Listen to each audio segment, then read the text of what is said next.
Hello everyone, welcome to मेराबाउट बायो। This is your Shivani ma'am. So guys, आज हम अपनी वीडियो में कवर अप करने वाले हैं। हम लोगों ने जो चैप्टर स्टार्ट किया था आपका रेस्पिरेशन इन प्लांट, उसी का आज हमारा है पार्ट 3। अगर आप लोगों ने अभी तक part first and part second नहीं देखा है, सो आई जस्ट सजेस्ट कि आप लोग पहले जाके उन वीडियोस को देखिए। देन आप लोगों को इस वीडियो में मैं आप लोगों को आज इलेक्ट्रॉन ट्रांसपोर्ट सिस्टम या फिर आपको ओपी समझाने वाली, ऑक्सीडेटिव फोस्फोराइलेशन। ये प्रोसेस बहुत ज्यादा इंपॉर्टेंट है बिकॉज जितना हम लोगों ने अब तक पढ़ा है ना, अभी just with in 5 to 7 minutes मैं आप लोगों को स्टार्टिंग के लेक्चर्स भी रिकैप कराऊंगी। प्लस उसके साथ साथ इस वाले टॉपिक का क्या सिग्निफिकेंस है, कैसे ये वाला टॉपिक हमारे पहले 2 टॉपिक से रिलेट करता है, आप लोग बहुत अंडरस्टैंडिंग के साथ समझ पाओगे ये सब। ठीक है, बट स्टार्टिंग में जो आपके लेक्चर 1 एंड लेक्चर 2 है, उनकी डिटेल अंडरस्टैंडिंग होना जरूरी है इस कॉन्सेप्ट को समझने के लिए। स्टार्ट करें। चार। देखो, सबसे पहले मैं आप लोगों को थोड़ा सा रिकैप करा रही हूँ यहाँ पे कि अब तक हम लोगों ने इस चैप्टर में क्या क्या पढ़ा है। तो हमने स्टार्ट किया है हमारा रेस्पिरेशन इन प्लांट।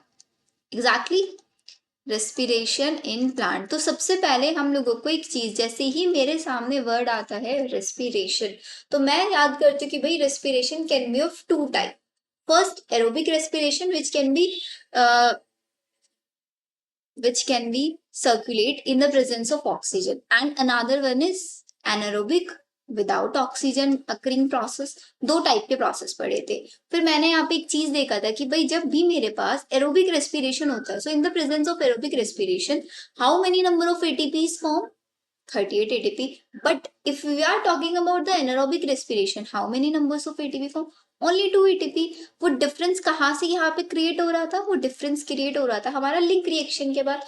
बिकॉज हमने सबसे पहले जब भी रेस्पिरेशन प्लांट चैप्टर स्टार्ट किया है, तो सबसे पहले हम लोगों ने पढ़ा है हमारा ग्लाइकोलाइसिस। ग्लाइकोलाइसिस एक यूनिवर्सल प्रोसेस है, एरोबिक हो एनारोबिक हो, दोनों के अंदर कॉमन प्रोसेस था। बिकॉज इसके अंदर there is no involvement of oxygen. Glycolysis में हम क्या कराते थे? ग्लूकोज को पायरुविक एसिड में कन्वर्ट कराया। कराया था, नहीं कराया था? और यहां से मेरे को 2 ATP मिले थे, 2 NADH मिले थे। ये मेरी यहाँ से इतना गेन था। फिर इसके बाद इस पायरुविक एसिड को उठाया हमने, एंड देन इसको लिंक रिएक्शन में लेके गए। लिंक रिएक्शन में इससे मैंने बनाया एसिटाइल कोए। एसिटाइल कोए जब हमने बनाया, again I got 2 NADH।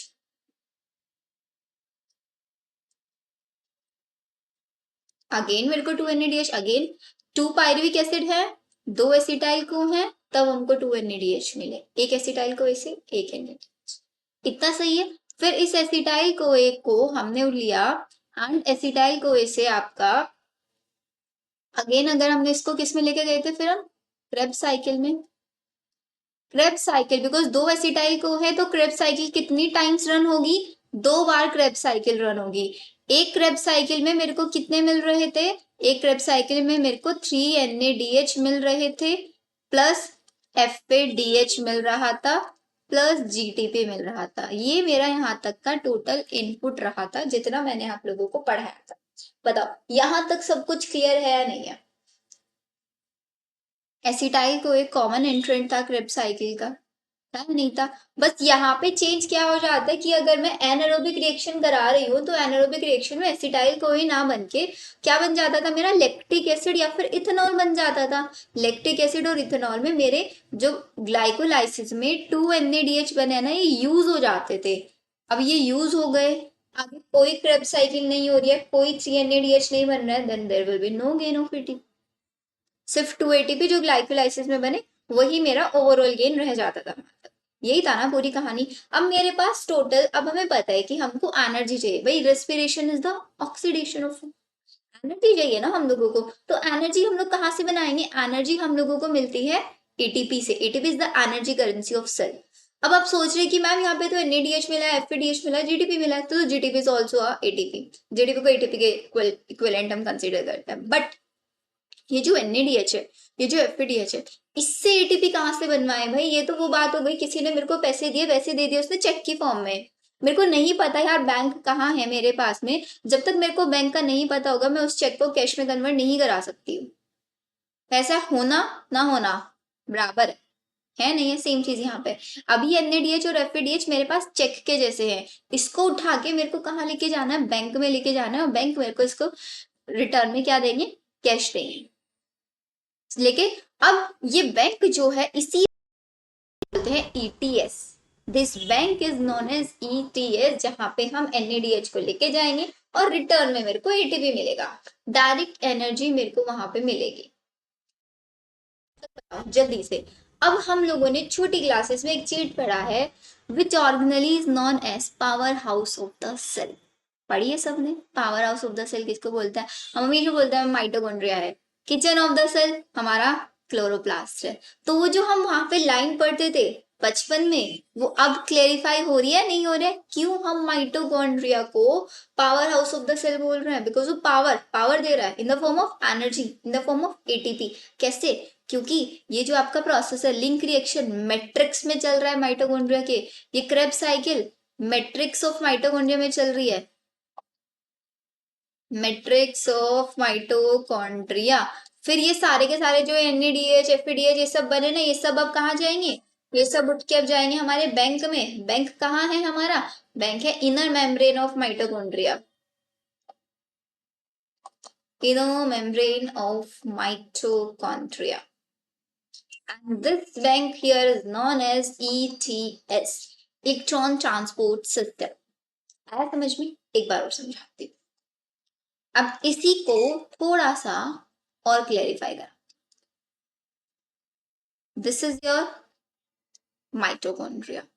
Mitochondria की इनर मेम्ब्रेन किसकी फॉर्म में होती है, क्रिस्टा की फॉर्म में होती है, in the form of Crysta. तो मैंने यहीं पे क्रिस्टास बना दिए,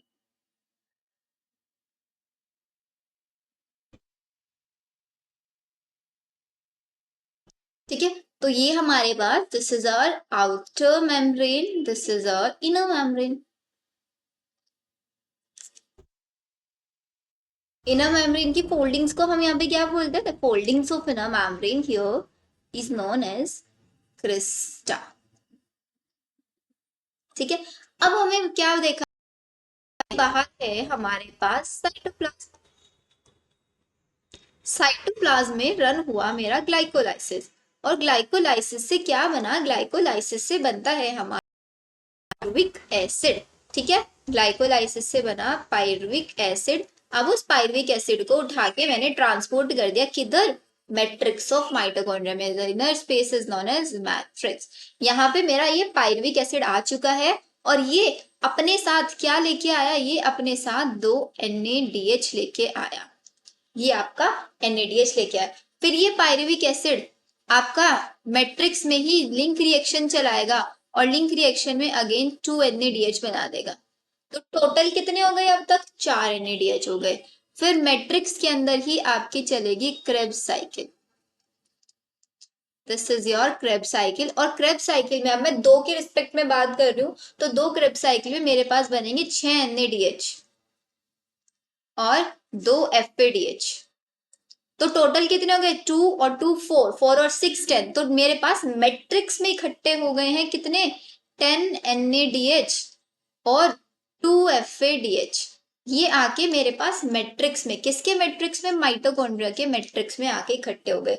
अब इन्हीं NaDH को मेरे को ऑक्सीडाइज कराना है। ये NaDH ऑक्सीडाइज कैसे होंगे, हमारे माइटोकॉन्ड्रिया की जो इनर मेम्ब्रेन है उसके अंदर लगे हुए हैं इलेक्ट्रॉन ट्रांसपोर्ट कैरियर्स। क्या लगे हुए हैं, इलेक्ट्रॉन कैरियर्स लगे हुए हैं यहाँ पे। अब ये इलेक्ट्रॉन कैरियर क्या करेंगे, देखो एक चीज ध्यान से समझना, जब भी NaDH ऑक्सीडाइज होगा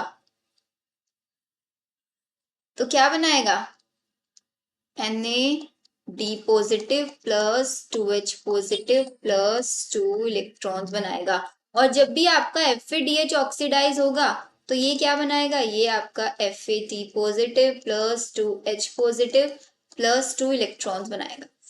आपकी कॉन्सेप्ट्स क्लियर करा रही हूँ, ये मत समझ आउट ऑफ एनसीईआरटी जा रही है क्या, यहाँ पे आउट ऑफ एनसीईआरटी बिल्कुल नहीं जा रही हूँ, जितना टॉपिक्स रिलेवेंट है सारे के सारे वही, कुछ एक्स्ट्रा नहीं है, ठीक है। तो NaDH या फिर NaDH को NaDH प्लस H पॉजिटिव भी हम लिखते हैं, NaDH2 भी हम लिख देते हैं। वो आपके ऊपर डिपेंड करता है। NaDH2 लिखना चाहो आप इसको NaDH2 लिख सकते हो, इट्स योर चॉइस। ठीक है, चलो अब क्या हुआ मेरे पास, देखना यहाँ पे, ये ऑक्सीडाइज हुआ, ये ऑक्सीडाइज हुआ, मतलब एक NaDH जब ऑक्सीडाइज होगा तो मेरे पास 2 H पॉजिटिव और 2 इलेक्ट्रॉन्स आएंगे। टोटल कितने NaDH है? 10। तो मतलब 10 टू जा 20 H positive plus 20 electrons release होंगे यहां से टोटल। अब क्या होगा, ये देखो, ये ऑक्सीडाइज हो गया अंदर, Na positive plus 2H positive plus 2 electron. अब यहाँ पे लगे हुए इलेक्ट्रॉन कैरियर, तो ये इलेक्ट्रॉन कैरियर्स क्या करते हैं ना, ऐसे हायर एनर्जी लेवल से लोअर एनर्जी लेवल तक जंप करते हैं, ऊपर से नीचे जंप करेंगे। और जब इलेक्ट्रॉन्स हायर एनर्जी लेवल से लोअर एनर्जी लेवल में जंप करते हैं, वहां पे एक एनर्जी रिलीज होती है। अगेन आई एम रिपीटिंग कि यहाँ पे क्या हो रहा है, जब ऑक्सीडाइज होंगे तो जो 2 इलेक्ट्रॉन्स रिलीज हुए, ये इलेक्ट्रॉन इलेक्ट्रॉन कैरियर्स के थ्रू पास ऑन होंगे, फर्स्ट से सेकंड, सेकंड से थर्ड, थर्ड से फोर्थ, ऐसे। तो इलेक्ट्रॉन्स मूव करेंगे, कैसे मूव कर रहे हैं electrons? From high energy level to lower energy level. And जब हाई एनर्जी लेवल से लोअर एनर्जी लेवल में इलेक्ट्रॉन्स मूव करते हैं तो यहाँ पे कुछ एनर्जी रिलीज होती है, सम एनर्जी रिलीज्ड, और इसी रिलीज्ड एनर्जी को यूज करके हम इन प्रोटॉन्स को ट्रांसपोर्ट करते हैं मैट्रिक्स से, कहा? इनर माइटोकॉन्ड्रियल स्पेस में। लिखो इसको भी, this energy is used to transport protons from matrix to inner membranous space। बताओ, इतना समझ में आया? इस पॉइंट को जल्दी से लिख लो, कुछ नहीं हो रहा है, NaDH ऑक्सीडाइज हो रहे हैं, 2H पॉजिटिव रिलीज हो रहे हैं, 2 इलेक्ट्रॉन्स रिलीज हो रहे हैं, इलेक्ट्रॉन्स हाई एनर्जी से लोअर एनर्जी में शिफ्ट होते जा रहे हैं, शिफ्ट होने में कुछ एनर्जी रिलीज हो रही है, उसी एनर्जी का यूज करके उसको उठा उठा के इंटरमेम्ब्रेनस स्पेस में फेंक रहे हैं। फिर वहीं से हम लोग एनर्जी बनवाएंगे, उनको इंटरमेम्ब्रेनस स्पेस से उठा के वापस से मैट्रिक्स में लेके आएंगे और उसी को यूज करेंगे, एनर्जी बनाएंगे। बस ये ग्रेडियंट बन रहा है ना, मैट्रिक्स में कम ग्रेडियंट होता जा रहा है और इंटरमेम्ब्रेनस स्पेस में हाई प्रोटॉन ग्रेडियंट बनता जा रहा है। कर उसको जल्दी से।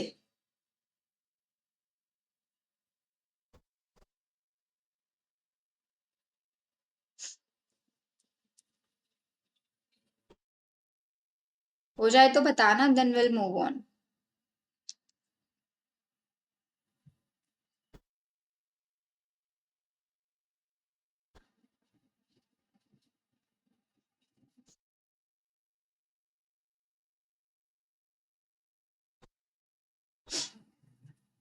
हो गया, आगे चले। अब एक क्वेश्चन जो मेरे मन में आ रहा है, गेस आप लोगों के मन में भी आ रहा होगा कि मैम ऐसा, ये इलेक्ट्रॉन कैरियर्स के बारे में बता दो कि इलेक्ट्रॉन कैरियर्स हैं कैसे। तो इलेक्ट्रॉन कैरियर्स आपकी कॉम्प्लेक्स की फॉर्म में प्रेजेंट होते हैं। They are total 5 complex. अब इन कॉम्प्लेक्सेस के नाम लिखते हैं, चलो लिखो, बहुत इंपॉर्टेंट है। Complex first, complex second, complex third, complex fourth and complex fifth. क्या नाम है इनके? कॉम्प्लेक्स 1 is known as NaDH dehydrogenase, मतलब जो सबसे पहले डिहाइड्रोजिनेशन करेगा, डिहाइड्रोजिनेज कॉम्प्लेक्स। क्या होता है इसके अंदर? FMN होता है एंड FPS होता है। इस FPS को E शॉर्ट बना लेना, आयरन वाला है ये, FMN and FPS। Complex number 2 is your succinate dehydrogenase, जो इनर माइटोकॉन्ड्रियल स्पेस में रहता है ये एंजाइम, और वर्क कहाँ पे करता है? क्रेब्स साइकिल में फंक्शन दिखा रहा था जो मैंने आप लोगों को बताया था, this is FAD and FES complex इसके अंदर होता है।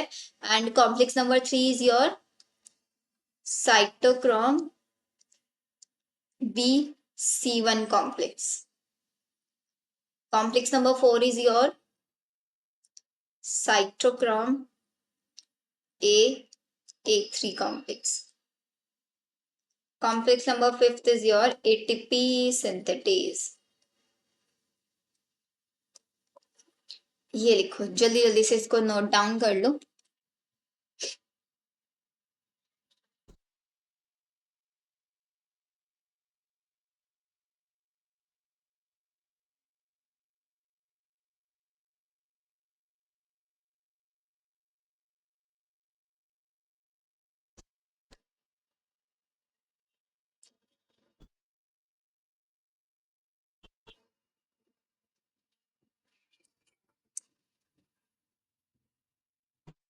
लिख लिए सबने?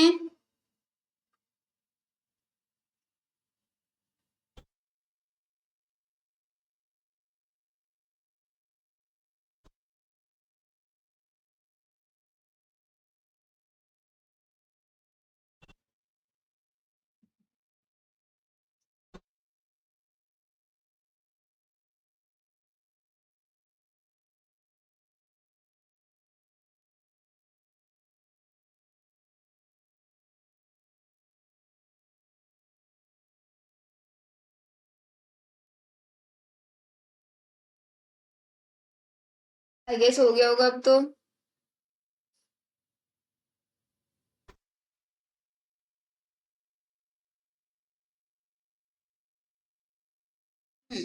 चलो, अब क्या होता है, इन्हीं कॉम्प्लेक्स के थ्रू आपके जो इलेक्ट्रॉन्स होते हैं कॉम्प्लेक्स 1 से कॉम्प्लेक्स 2, कॉम्प्लेक्स 3, कॉम्प्लेक्स 4, कॉम्प्लेक्स 5 तक आते हैं। फिर 5 उन इलेक्ट्रॉन्स का यूज करके एटीपी बनवाता है। That's why we call it ATP synthetase. इसीलिए हम इसको एटीपी सिंथेटेज बोलते हैं। इसके अंदर 2 कंपोनेंट्स आते हैं, उनके बारे में लिख लो साथ ही साथ। कंपोनेंट होते हैं इसके अंदर एटीपी सिंथेटेज में, या फिर कॉम्प्लेक्स नंबर 5 के अंदर। इसमें आता है आपका, एक आता है आपका F0, एक होता है आपका F1। F0 is known as integral protein and F1 is your extrinsic protein, जो कि हम लोगों ने सेल मेम्ब्रेन के अंदर भी पढ़ते हैं, cell the unit of life chapter में। अब ये जो F0 होता है, ये सिर्फ एक चैनल की तरह काम करता है, work as a channel only. और F1 जो है, ये आपका एटीपी सिंथेज एक्टिविटी दिखाता है, मतलब एटीपी बनाने का काम करता है। और इसका जो फेस होता है ना, टुवर्ड मैट्रिक्स होता है, मैट्रिक्स की साइड इसका फेस होता है। लेट्स सपोज ये मेरे पास माइटोकॉन्ड्रिया है, ये इसकी इनर मेम्ब्रेन है। इनर मेम्ब्रेन में ये आपका this is your F0 and this is your F1, ऐसे सोच सकते हो आप इसको। या फिर अगर इसकी मैं आप लोगों को थोड़ा सा और प्रॉपर स्ट्रक्चर दिखाऊं यहाँ पे, तो हम इसकी स्ट्रक्चर को ऐसे भी समझ सकते हैं। दिस इज योर F0 जो चैनल की तरह वर्क कर रहा है, एंड ये आपका F1 क्या कर रहा है, इनर मेम्ब्रेनस स्पेस में यहाँ पे H पॉजिटिव है, इन H पॉजिटिव को लेके जाएगा, एक साथ 2 H पॉजिटिव जाएंगे, 2 H पॉजिटिव ट्रांसपोर्ट होंगे और साथ में ये आपका एक एटीपी बनवाएगा। 2 H पॉजिटिव से एक एटीपी बनेगा यहाँ पे। तो टोटल मेरे पास कितने H पॉजिटिव थे, 20 H पॉजिटिव थे। तो 20 से कितने एटीपी बनेंगे, 10 एटीपी बनेंगे। टोटल कितने NADH थे, 10 NADH थे। 10 NADH की टोटल, कुछ गड़बड़ कर दिया हमने। 2 H पॉजिटिव मूव होंगे, हाँ सही है। 20 H पॉजिटिव से 10 एटीपी जरूर बनता है, लेकिन यहाँ पे कुछ एटीपी ऐसे होता है जो मैं अभी आपको साइकिल करते हुए बताऊंगी। इसको थोड़ा सा इग्नोर करना, अभी साइकिल जब रन होगी उसमें आपको पता चलेगा कि क्यों 20 H पॉजिटिव से मेरे पास 10 एटीपी नहीं बन के आते। क्योंकि यहाँ पे और थोड़ी सी डिफिकल्टी हमें मिलती है, वो आपको पूरी साइकिल जब बनवाऊंगी तब समझ में आए। ठीक है, इतनी चीजें समझ में आए कॉम्प्लेक्स में क्या क्या क्या क्या चलता रहता है। अब मेरे पास 2 चीजें हैं, एक है मेरे पास NADH और एक है FADH। NADH और FADH।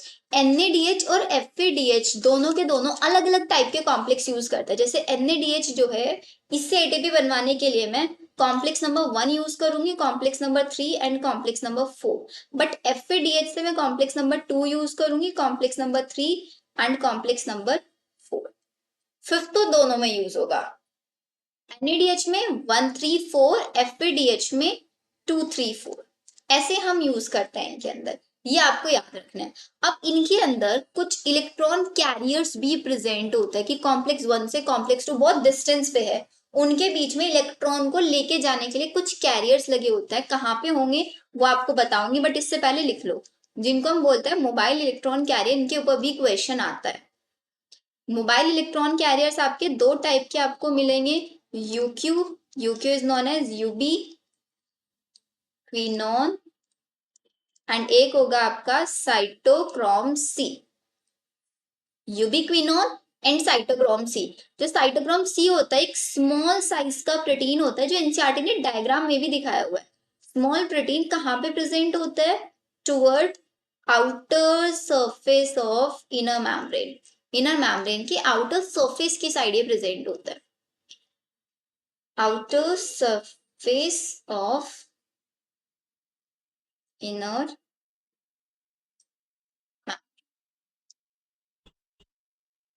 बताओ, ये समझ में आया आप लोगों को? इसको लिख लो जल्दी से, देन आगे बताती हूँ। सिर्फ मैंने अभी तक क्या बताया, चारों कॉम्प्लेक्सेस के नाम बताए, कैसे एटीपी सिंथेटेज होता है, F0 एंड F1 होता है। F0 चैनल की तरह वर्क करता है, F1 integral protein, intrinsic sorry extrinsic protein होता है, तो मैट्रिक्स की साइड में होता है जो एटीपी सिंथेटेज एक्टिविटी दिखाता है। NADH 134 कॉम्प्लेक्स यूज करेंगे, FADH में 234। मोबाइल इलेक्ट्रॉन कैरियर एक यूबिक्विनोन होता है, एक साइटोक्रोम सी होता है। दो टाइप के आपको इलेक्ट्रॉन कैरियर्स यहाँ पे देखने के लिए मिलेंगे। लिखो जल्दी।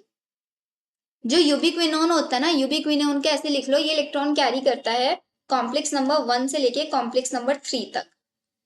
और साइटोक्रोम सी का काम होता है कॉम्प्लेक्स नंबर 3 से कॉम्प्लेक्स नंबर 4 तक इलेक्ट्रॉन को कैरी करना। यूबिक्विनोन 1 से 3 करता है, साइटोक्रोम सी 3 से 4 करता है।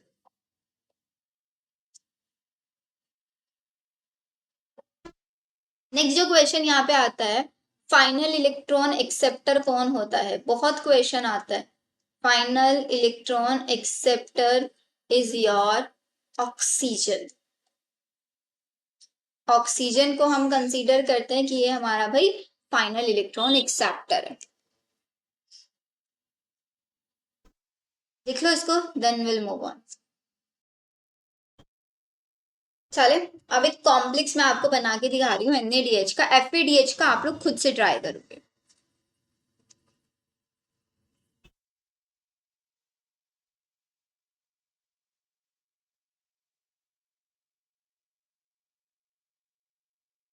ये समझो,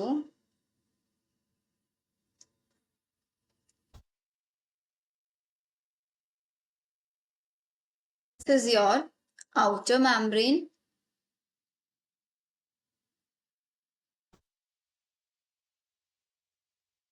ये हमारी इनर मेम्ब्रेन है, एंड यहाँ पे है आपका मैट्रिक्स, ये है। ठीक है, ठीक है। अब मैट्रिक्स के अंदर क्या प्रेजेंट है? मैट्रिक्स के अंदर है मेरे पास NADH। इनको ऑक्सीडाइज करा के मैंने बनाया NAD positive plus 2H positive plus 2 electron. अब ये जो NAD पॉजिटिव है, अब आपको इसका रोल याद होगा कि क्रेब्स साइकिल में जब NADH H plus H positive हम बनवाते हैं तो NAD पॉजिटिव चाहिए। कहाँ से इतने सारे NAD पॉजिटिव आएंगे?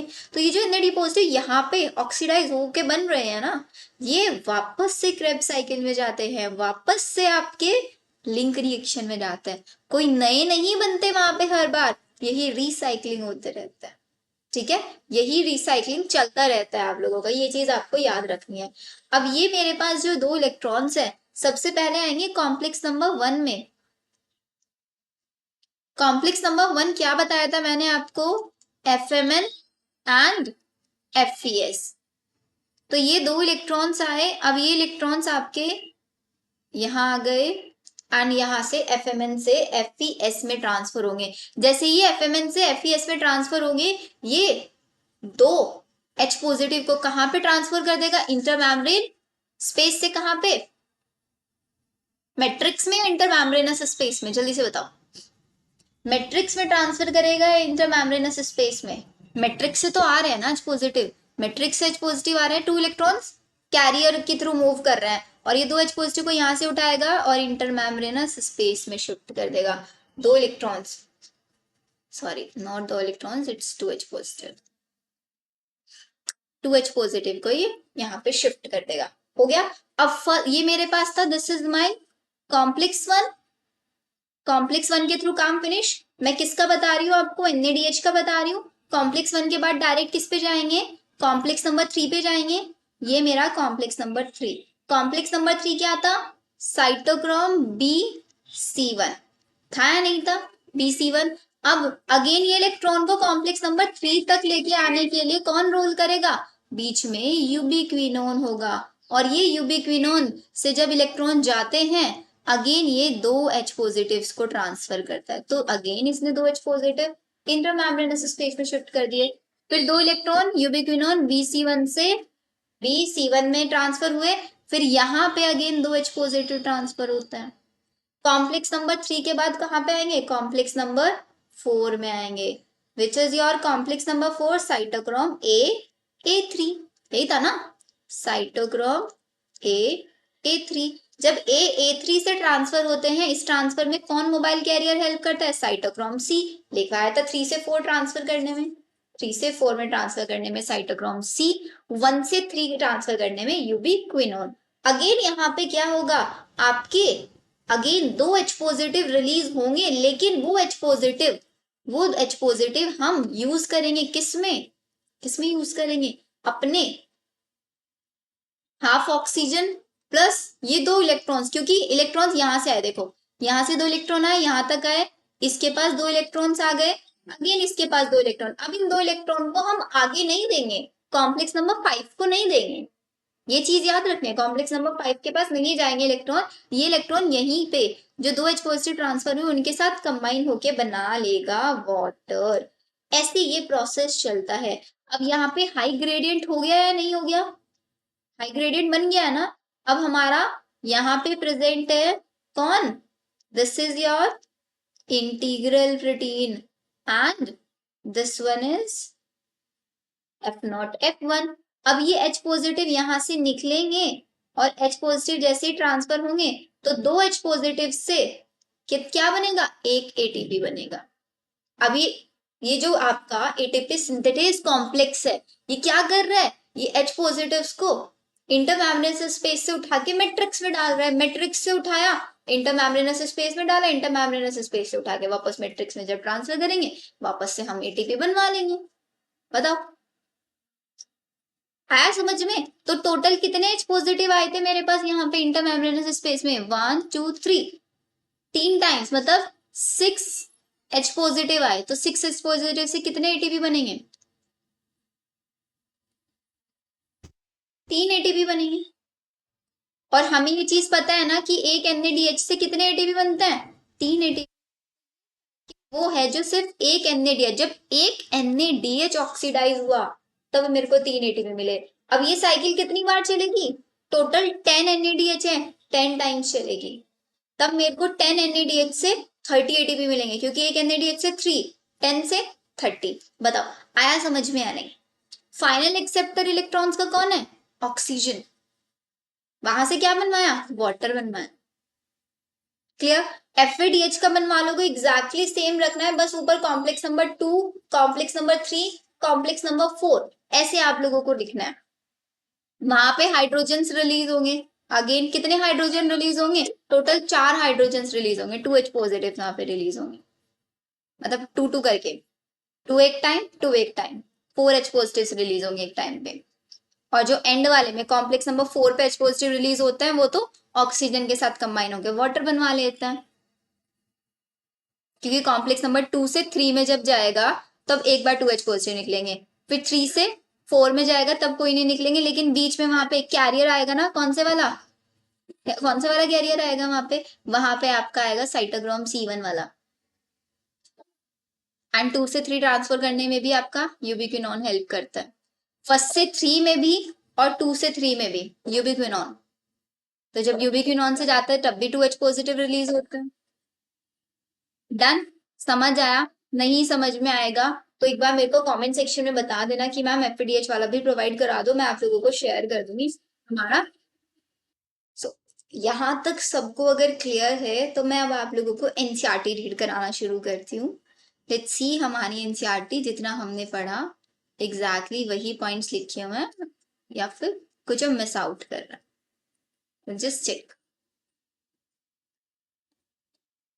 या देखो यहाँ पे एक एक पॉइंट हाईलाइट करते हुए चलेंगे, कुछ भी हमने मिस किया हुआ then will cover up it.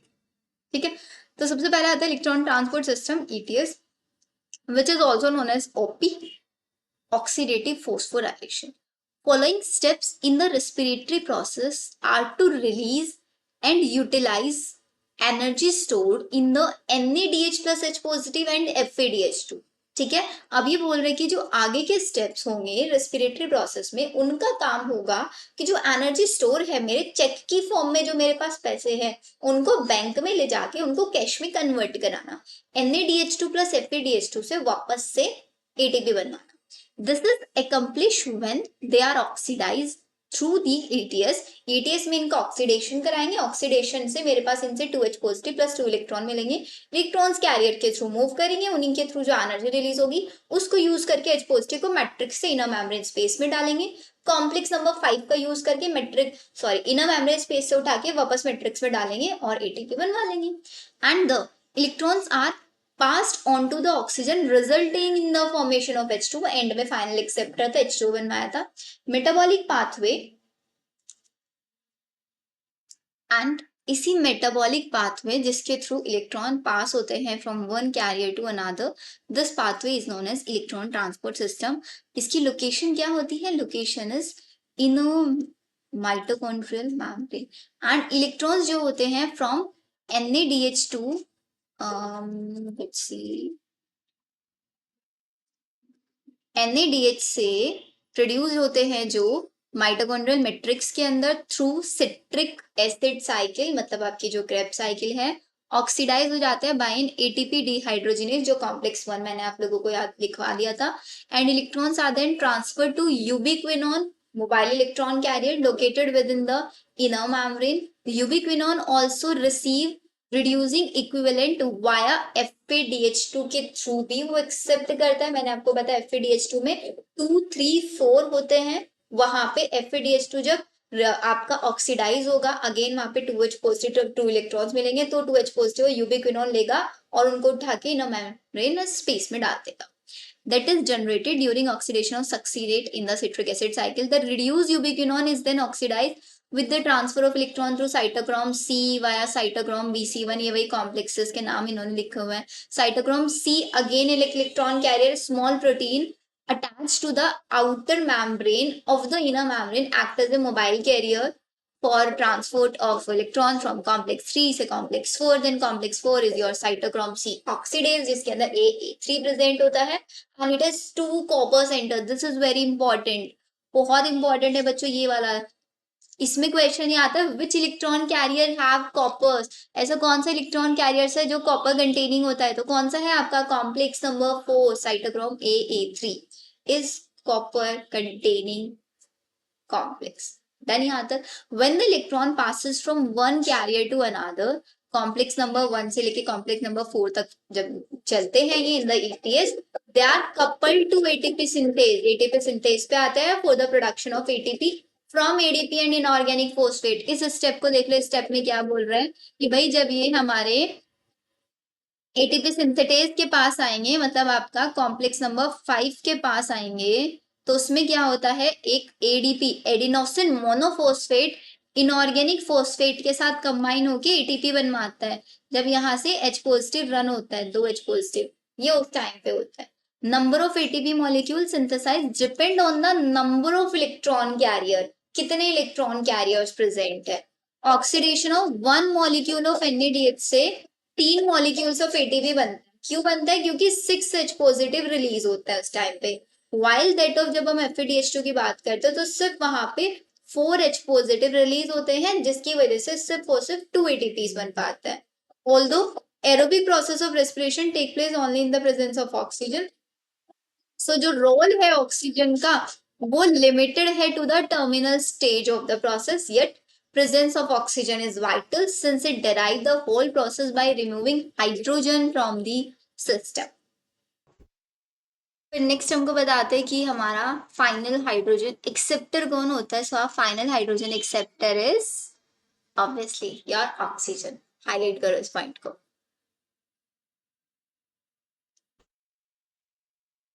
Oxygen it is a final hydrogen acceptor. Unlike photophosphorylation, where it is the light energy that is utilized for the production of proton gradient required for phosphorylation, in respiration it is the energy of oxidation reduction utilized for the same process. जैसे photophosphorylation में, photosynthesis in higher plants में non cyclic photophosphorylation, cyclic photophosphorylation पढ़ते हैं, जहां पे हम light energy का use करते हैं एक प्रोटॉन ग्रेडियंट को डेवलप कराने के लिए, जबकि रेस्पिरेशन प्रोसेस में ऑक्सीडेशन रिडक्शन प्रोसेस को यूज किया जाता है। That's why we call it oxidative phosphorylation. You have already studied about the mechanism of membrane link ATP synthesis as explained by chemi osmotic hypothesis in the earlier chapter. It means photosynthesis वाले chapter में आप लोगों ने पढ़ा है। As mentioned earlier, the energy released during the electron,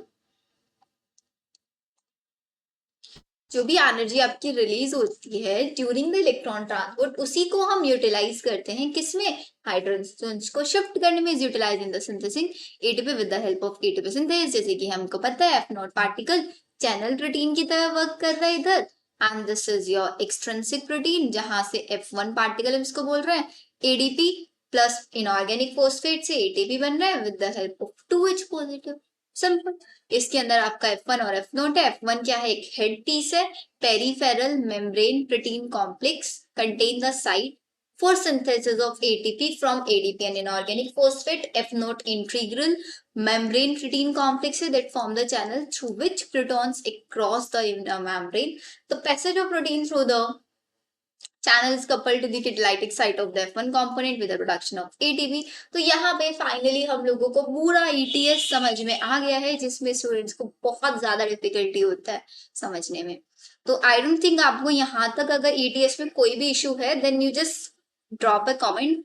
आप मुझे comment drop कर सकते हैं, प्लस आप लोग टेलीग्राम चैनल पे भी रीच आउट कर सकते हैं, वहां से I try to resolve all your doubts. अब हम नेक्स्ट टॉपिक आता है हमारा रेस्पिरेटरी बैलेंस शीट, जो बैलेंस शीट मैं आप लोगों को ऑलरेडी बनवा चुकी हूँ। इस बैलेंस शीट में सिर्फ हमको स्टेप बाय स्टेप ये बताएंगे कि कौन से स्टेप पे कितना एटीपी बन रहा है, कितना एनएड है, जो हम अब को ओरली याद हो चुका है कि सबसे पहले ग्लाइकोलाइसिस में 2 एटीपी बनते हैं, 2 NADH बनता है, लिंक रिएक्शन में 2 NADH बनता है, फिर अगेन क्रेब्स साइकिल में 3 NADH बनता है, इंटू 2 कर दोगे तो 6 NADH, टोटल 10 NADH हो गए, 2 ATP हो गए, 10 NADH is equals to 30 ATP plus 2 ATP glycolysis से 32, GTP से कितने मिलेंगे?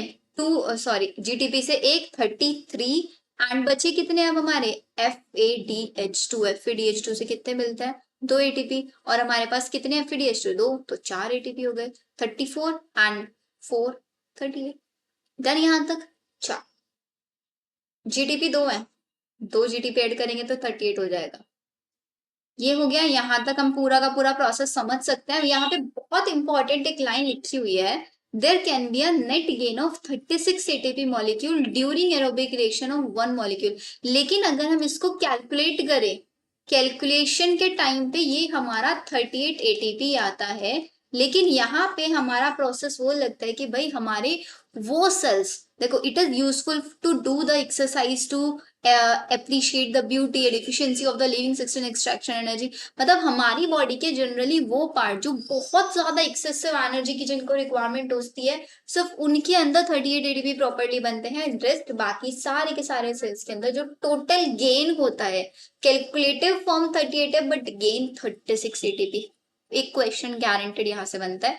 PYQs में भी आप लोगों को यहाँ से क्वेश्चन मिलेगा जिसमें आप लोगों को कंफ्यूजन हो सकती है। सो कंफ्यूजन से बचना है, आप लोगों को सॉर्टेड चीजें सीखनी है। डन यहाँ तक। नेक्स्ट फिर आता है आपका एम्फिबॉलिक पाथवे। एम्फिबॉलिक पाथवे में जितना मैं समझा चुकी हूँ ना, पूरा का पूरा एज इट इज वही है। इसको एक बार लाइन टू लाइन पढ़ के देख लेना, किसी भी लाइन में आप लोगों को डिफिकल्टी नहीं आने वाली है। अगर डिफिकल्टी आएगी तो ऑब्वियसली आपकी मैम है यहाँ पे रिजॉल्व करने के लिए। अब एम्फिबॉलिक पाथवे का ये जो चार्ट है ना, इसको जरा समझ लो। जैसे कि हमने स्टार्टिंग में पढ़ा था कि भाई रेस्पिरेटरी जो सबस्ट्रेट है वो मेरे पास फैट भी हो सकता है, कार्बोहाइड्रेट भी हो सकता है, प्रोटीन भी हो सकता है। हमने समझा इसको कार्बोहाइड्रेट के टर्म्स में। तो कार्बोहाइड्रेट के टर्म्स में हमें ये समझ में आया था कि अगर मेरे पास ग्लूकोज है, फ्रक्टोज है, 10 स्टेप ग्लाइकोलाइसिस होगा, लिंक रिएक्शन होगा, देन क्रेब्स साइकिल होगा। कॉमन एंट्रेंट था एसिटाइल कोए। प्रोटीन और फैट के केस में क्या होगा, फैट से बनेंगे fatty acid and glycerol, protein से बनेंगे अमाइनो एसिड। फिर वो सारे के सारे मिलके डायरेक्टली आपका किस में कन्वर्ट होंगे। अगर हम प्रोटीन की बात करेंगे तो वहां पे पहले पायरुविक एसिड बनेगा, but fatty acid and glycerol से डायरेक्ट एसिटाइल। तो मतलब यहाँ पे ये हमको बता रहे हैं कि कोई भी रेस्पिरेटरी सबस्ट्रेट ले लो, अगर एरोबिक रेस्पिरेशन हो रहा है तो कॉमन एंट्रेंट एंड में उसमें एसिटाइल कोई ही बनेगा, एंड वही क्रेब्स साइकिल में अंदर जाके एंटर होगा, उसी से एटीपी बनेगी क्रेब्स साइकिल से ही। और तो कॉमन एंट्रेंट एसिटाइल कोई है, प्रोटीन हो, कार्बोहाइड्रेट हो, कुछ भी हो, सब कुछ एसिटाइल कोई में कन्वर्ट होगा, देन वही क्रेब्स साइकिल के अंदर एंटर होगा, उसके अलावा कुछ नहीं होगा। उससे पहले स्टेप वेरी कर सकते हैं, एसिटाइल कोई के बाद वाले step as it is same रहने वाले। फिर आते हैं हम लोग रेस्पिरेटरी इक्वेशन पे भी। इसके अंदर से भी एक क्वेश्चन आना बनता ही बनता है। डायरेक्ट डेफिनेशन याद रखनी है। Respiratory equation is the ratio of the volume of CO2 evolve, कितनी CO2 इवॉल्व हुई है, to the volume of O2 consume, कितना O2 आपने कंज्यूम किया है। RQ is equal to volume of CO2 divided by volume of O2। This is known as respiratory equation. Respiratory equation आपका vary करेगा according to your respiratory substrate. अगर आप बात करेंगे किसी कार्बोहाइड्रेट की, उसको रेस्पिरेटरी सबस्ट्रेट की तरह, तो आपका आरक्यू हमेशा 1 आएगा, बिकॉज 6 ही CO2 इवॉल्व होते हैं with the help of 6 O2। तो आरक्यू 1 हो गया, नहीं हो गया, ये आपका आरक्यू यहाँ पे 1 आया। फिर आता है हम लोगों के पास next one, respiratory question in the case of fat. Fat के केस में आरक्यू जो होता है वो लेस देन 1 होता है। This is very important. Less than 1 कैसे हुआ, आपने फैट लिया तो उसमें आप 102 CO2, अगर इक्वेशन इक्वेशन याद नहीं रखनी है, कुछ नहीं याद रखना है, सिर्फ आरक्यू की वैल्यू याद रख लेना। कार्बोहाइड्रेट के लिए 1, फैट के लिए लेस देन 1, एंड प्रोटीन के लिए अबाउट 0.9, फैट के लिए 0.7 समथिंग भी याद रख सकते हो, और प्रोटीन के लिए 0.9 आपको याद रखनी है। इतनी चीजें याद रख लो। फिर थोड़ा सा आप लोगों को यहाँ पे आउट ऑफ एनसीईआरटी जाके कुछ पॉइंट्स मैं नोट डाउन करा रही हूँ जिन पे PYQs आए हुए, ठीक है, नोट डाउन। सबसे पहले आता है मेरे पास टाइप्स ऑफ इनहिबिटर्स। हमारा जो हमने ETS पढ़ा, उस ETS को कुछ इनहिबिटर्स होते हैं जो इनहिबिट कर सकते हैं। तो हमें यही समझना है कि कौन सा इनहिबिटर कौन से कॉम्प्लेक्स को अफेक्ट करेगा। तो सबसे पहले अगर हम बात करेंगे तो मेरे पास कॉम्प्लेक्स नंबर 4, कॉम्प्लेक्स नंबर 4 को इनहिबिट कौन कौन करता है, आपका साइनाइड इनहिबिट कर सकता है, सोडियम एजाइड इसको इनहिबिट कर सकता है, कार्बन मोनोऑक्साइड या फिर hydrogen sulphide. These are the inhibitors of complex number 4। Next आता है आपका सक्सिनेट डिहाइड्रोजिनेज एंजाइम के इनहिबिटर। सक्सिनेट, ये बहुत इंपॉर्टेंट डेटा है बच्चों, ये आप लोगों के नोट्स में होना चाहिए। इसको इनहिबिट करता है, इसके ऊपर PYQ भी आया हुआ है, MTG के जो बच्चे बुक सॉल्व करेंगे उनको पता चलेगा।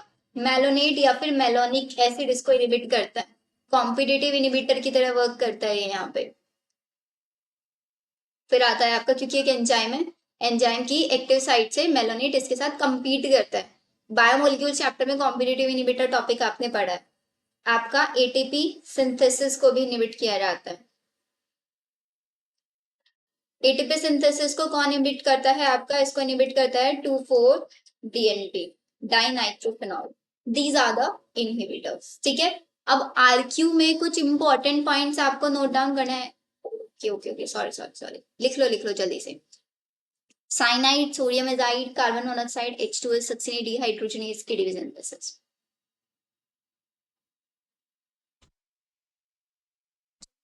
करो।